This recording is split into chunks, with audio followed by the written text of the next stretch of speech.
Paano kung sinabi ng isang kilalang manghuhula sa mundo na si Baba Vanga na may 5 zodiac signs na biglang babago ang kapalaran nila simula ngayon? Hindi ito simpleng swerte lang, kundi parang tuluyang pag-angat mula sa kahirapan patungo sa mas maginhawang buhay na matagal nilang hinintay. Pero ang tanong, isa ka ba sa mga zodiac signs na ito? O may bagay bang nangyayari sa buhay mo ngayon na hindi mo pa napapansin? Sa video na ito, ibubunyag natin ang 5 zodiac signs na ayon sa mga hula ay makakaranas ng malaking pagbabago sa kanilang kapalaran, kaya huwag kang magpalampas dahil baka isa ka na pala sa kanila.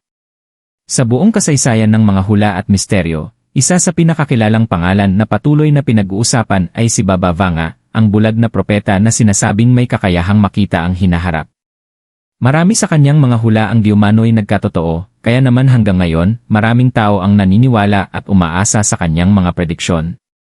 Sa video na ito, tatalakayin natin ang isang nakakagulat na pahayag na iniugnay sa kanya, ang tungkol sa 5 zodiac signs na sinasabing magsisimulang makawala sa hirap at papunta na sa mas magandang kapalaran. Hindi ito simpleng swerte lang, kundi isang malalim na pagbabago sa buhay na maaaring makaapekto sa pera, trabaho, at personal na tagumpay.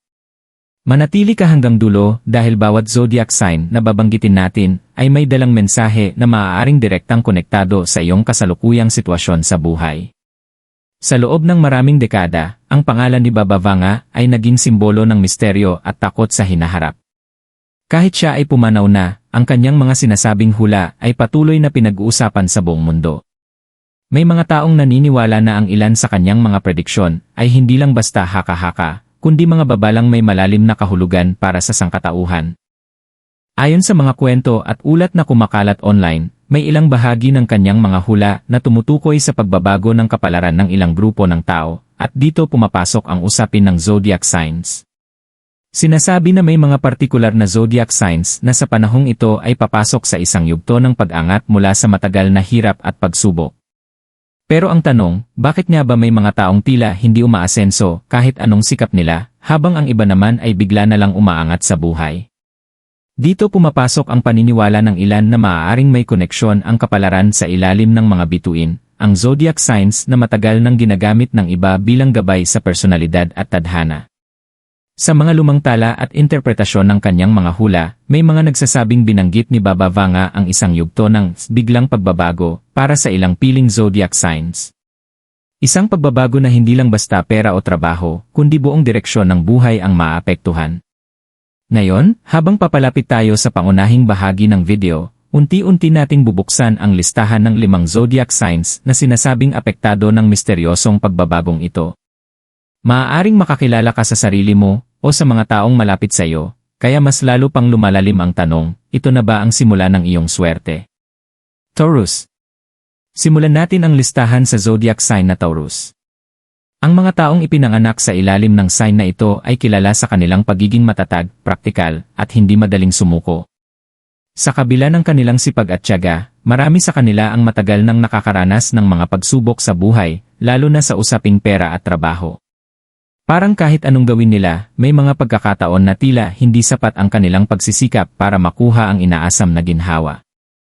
Ngunit ayon sa mga interpretasyon ng hula na iniugnay kay Baba Vanga, may paparating na pagbabago para sa Taurus. Isang yugto kung saan ang lahat ng kanilang pinaghirapan ay unti-unting magsisimulang magbunga. Hindi ito agad-agad na malaking yaman, kundi isang dahan-dahang pag-angat na magdadala ng katatagan sa kanilang buhay. Maaaring ito ay bagong oportunidad sa trabaho, negosyo na biglang magtutuloy-tuloy ang kita, o kaya naman ay isang tao o sitwasyon na magbubukas ng bagong pinto para sa kanila. Ang dating mabagal na daloy ng swerte, ngayon ay unti-unting magiging mas maayos at malinaw. Kung ikaw ay Taurus, maaaring napapansin mo na rin ngayon na may mga maliliit na pagbabago sa iyong paligid. Mga pagkakataong dati ay hindi mo napapansin, pero ngayon ay unti-unting nagiging mahalaga. Ngunit hindi pa dito nagtatapos ang kwento, dahil mas malalalim pa ang mga pagbabago para sa susunod na zodiac sign na maaaring mas makakagulat kaysa sa una. Kaya huwag kang aalis dahil papunta pa lang tayo sa mas interesante at mas makapangyarihang bahagi ng hula na ito. Gemini. Pumunta naman tayo sa ika-4 na zodiac sign sa ating listahan, ang Gemini. Ang mga Gemini ay kilala sa kanilang pagiging mabilis mag-isip, madaldal, at puno ng ideya. Ngunit sa kabila ng kanilang talino at kakayahan, marami sa kanila ang matagal nang nakakaranas ng hindi pagkakapantay-pantay sa buhay. May mga pagkakataon na kahit gaano sila kagaling, parang may mga oportunidad na palaging nauuna sa iba at hindi umaabot sa kanila.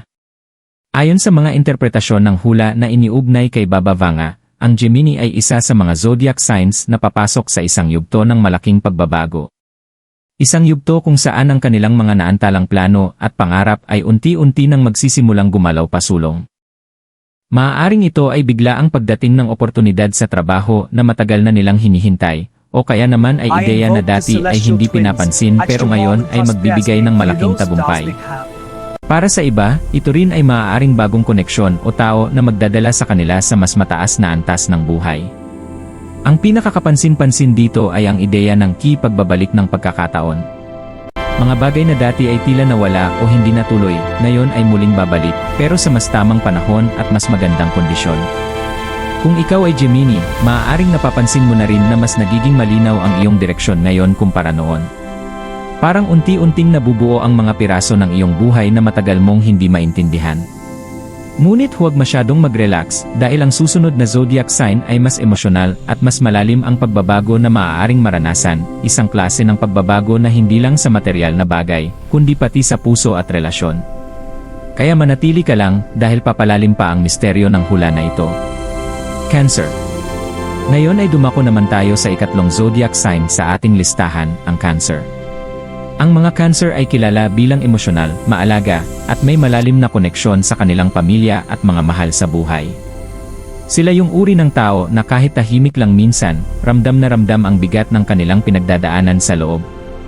Sa mahabang panahon, marami sa kanila ang parang bitbit ang mabigat na emosyon, mga pangarap na naantala, relasyon na hindi natuloy, at mga sakripisyo na hindi laging napapansin ng iba.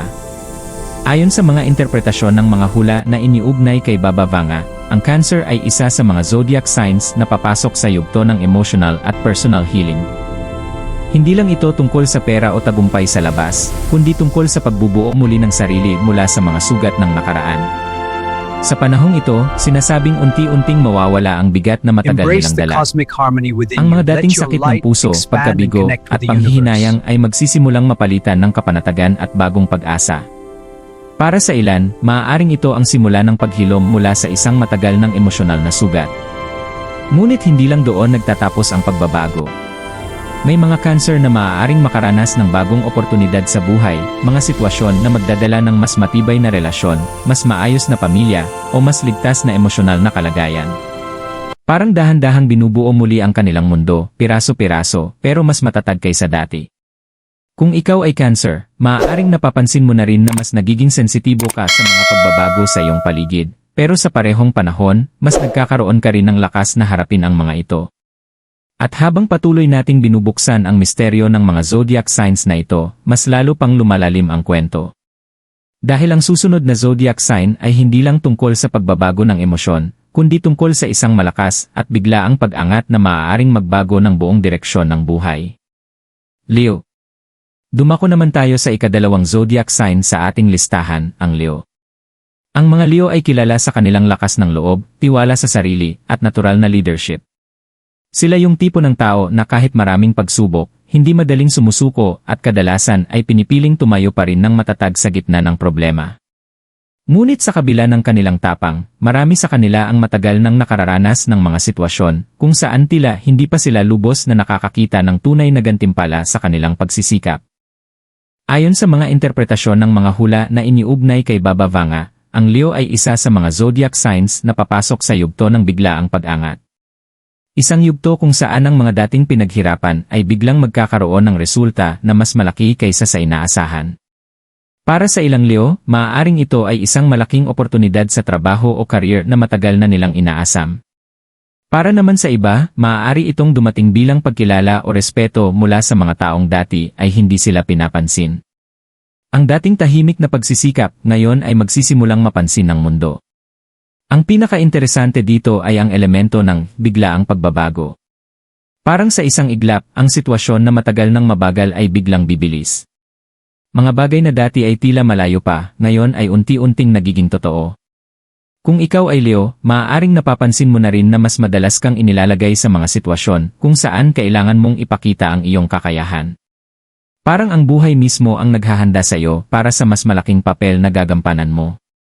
Ngunit bago natin malaman ang pinakaimportanteng zodiac sign sa listahang ito, ang susunod ay ang itinuturing na pinakamalapit sa pinakamalaking pagbabago. Isang sign na maaaring makaranas ng hindi lang swerte, kundi tuluyang pag-ikot ng kapalaran sa isang mas mataas na antas ng buhay. Scorpio. At ngayon, dumako na tayo sa pinakahuling zodiac sign, ang numero 1 sa ating listahan, ang Scorpio. Ang mga Scorpio ay kilala sa kanilang intensity, focus, at malalim na emosyon. Sila yung tipo ng tao na kapag nagmahal, todo-todo, at kapag nagdesisyon, buong-buo ang commitment. Pero sa kabila ng kanilang lakas, marami sa Scorpio ang matagal nang dumadaan sa mabibigat na laban sa buhay, mga pagsubok na hindi madaling makita ng iba, pero matagal na nilang kinikimkim sa loob.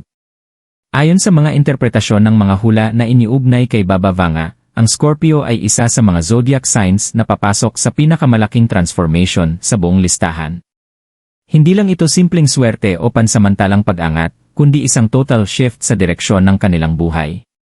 Sinasabing ang Scorpio ay makakaranas ng mga biglaang pagkakataon na magbubukas ng pinto para sa mas mataas na antas ng tagumpay. Maaaring ito ay financial breakthrough, bagong career path, o kaya naman ay isang desisyon na matagal nilang hindi magawa, pero ngayon ay magdadala ng malaking pagbabago. Ang pinakamakapangyarihang bahagi nito ay ang konsepto ng rebirth. Para sa Scorpio, parang sila ay muling isisilang mula sa mga lumang problema, lumang takot, at lumang limitasyon. Ang dating mabigat na buhay ay unti-unting papalitan ng mas malinaw, mas kontrolado, at mas matagumpay na direksyon. Kung ikaw ay Scorpio, maaaring napapansin mo na ngayon na mas marami kang natututuhan mula sa mga pagsubok kaysa dati. Parang bawat problema ay nagiging hakbang para mas lalo kang tumibay, kahit hindi mo agad ito napapansin. At kung titignan mo ang buong listahan, mapapansin mo na ang bawat zodiac sign ay may kanya-kanyang yugto ng pagbabago, pero para sa Scorpio, sinasabing ito ang pinaka-deep at pinaka-life-changing sa lahat. Ngunit tandaan, hindi dito nagtatapos ang mensahe ng hula na ito. Dahil ang susunod na bahagi ay hindi na tungkol sa iisang zodiac sign lamang, kundi isang mas malawak na aral para sa lahat, kung paano natin dapat harapin ang mga pagbabago sa ating buhay, anuman ang ating kapalaran. Matapos nating talakayin ang 5 zodiac signs na sinasabing makakaranas ng pagbabago sa kanilang kapalaran, mahalagang tandaan na ang mga ganitong hula ay hindi dapat tignan bilang eksaktong garantiya ng mangyayari sa buhay ng bawat isa. Sa halip, maaari itong magsilbing paalala na ang buhay ay patuloy na nagbabago, at ang bawat tao ay may kanya-kanyang panahon ng pag-angat at pagsubok. Hindi lamang nakadepende sa zodiac sign ang tagumpay o pag-angat ng isang tao. Mas malaking bahagi pa rin nito ay ang diskarte, sipag, desisyon, at kung paano natin hinaharap ang mga hamon sa araw-araw. May mga pagkakataon na kahit gaano kabigat ang sitwasyon ngayon, maaaring magbago ito sa tamang oras at tamang pagkakataon. Kung ikaw man ay kasama sa mga nabanggit na zodiac signs o hindi, ang pinakamahalagang mensahe ay huwag mawalan ng pag-asa. Ang bawat pagsubok ay may dalang aral, at ang bawat paghihirap ay maaaring maging daan papunta sa mas magandang bukas. Minsan, ang pagbabago ay hindi biglaan. Dahan-dahan itong dumarating sa anyo ng maliliit na oportunidad, bagong tao sa buhay, o mga sitwasyong nagtutulak sa atin na lumakas at magbago. Sa huli, ang tunay na kapalaran ay hindi lamang nakasulat sa mga bituin, kundi hinuhubog din ng ating sariling mga kamay sa pamamagitan ng ating mga desisyon at paniniwala sa sarili. At dito nagtatapos ang ating video tungkol sa 5 zodiac signs na sinasabing makakaranas ng pagbabago sa kanilang kapalaran ayon sa mga interpretasyon ng hula na iniugnay kay Baba Vanga. Kung nakarating ka hanggang dito, maraming salamat sa panonood. Sana ay may nakuha kang aral o kahit konting inspirasyon mula sa ating pinag-usapan ngayon. Tandaan, ang bawat kwento ng pagbabago ay paalala na walang permanenteng sitwasyon sa buhay, lahat ay maaaring magbago sa tamang panahon. Ngayon gusto kong malaman mula sa iyo, anong zodiac sign ka, at sa tingin mo ba ay konektado ito sa nangyayari sa buhay mo ngayon? I-comment mo lang sa baba at basahin ko ang mga sagot niyo. Huwag ding kalimutang i-like ang video na ito at mag-subscribe sa channel para sa mas marami pang misteryo, hula, at kwento na may halong inspirasyon at kaalaman. At kung gusto mo pa ng part 2 ng ganitong content, sabihin mo lang sa comments. Kita-kits sa susunod na video.